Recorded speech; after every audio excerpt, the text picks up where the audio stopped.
Section 7. The Hidden Passage. The bookshelf groaned as it slid further open, the darkness beyond absolute. The air from the passage was damp and still. It didn't feel like it had been opened in years, maybe decades. A low, earthy smell crept out. Mold, rot, and something else. Coppery. Like blood. Margaret clutched the oil lamp tighter. "We can't ignore this. We need to see where it leads." Andrew hesitated. "This house wants us to follow it. You realize that, right?" She nodded grimly. "Yes. But maybe it's the only way to end this." They stepped into the tunnel. The lamp's flame flickered wildly, the light barely reaching the walls. The passage was narrow, just wide enough to walk single file, and the walls were lined with rotting boards, covered in scratches. Not tool marks. Fingernails. Dozens of them. Some faint, others deep, jagged, frantic. Pleading. Andrew didn't say a word.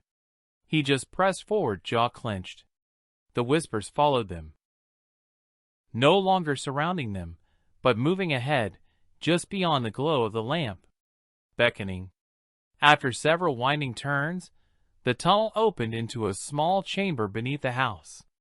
It looked like an unfinished root cellar, with stone walls and damp soil underfoot.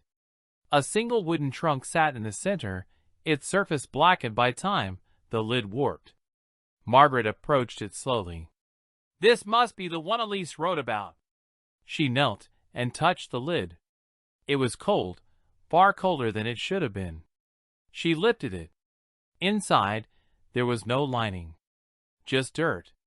And beneath the dirt, fragments of bone. Tiny. Child-sized. Arranged with unnatural care.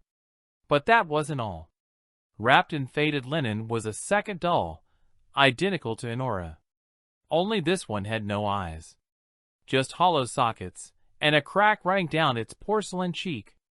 Margaret gasped. "Why would someone bury this here?" From the shadows behind them, a voice answered. "Because she wasn't finished yet." They spun around. Standing in the corner of the cellar, half hidden in the dark, was Elise. Or what remained of her.